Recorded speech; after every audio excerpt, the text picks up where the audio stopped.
বন্ধুরা, বিখ্যাত সুফি সাদিকা রাবিয়া বসরির কথা আমরা অনেকেই জানি। রাবিয়া বসরি ছিলেন অত্যন্ত গরিব লোক, কিন্তু খোদার প্রেমে পাগল পারা এক মহিষী নারী ছিলেন।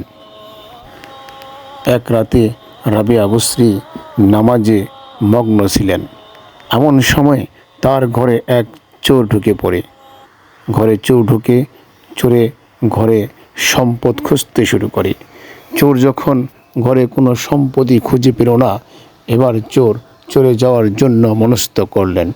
রাবিয়া বসরি চোরকে ডাকলেন এবং বললেন, আপনি যেই সম্পদের জন্য আমার ঘরে এসেছেন সেই সম্পদ আমার কাছে নেই, কিন্তু আমার কাছে যেই সম্পদের সন্ধান রয়েছে, যদি আপনি তা জানতে পারতেন তাহলে আপনার কোনো দিন চুরি করতে হতো না, আপনার কোনো দিন সম্পদের অভাব হতো না।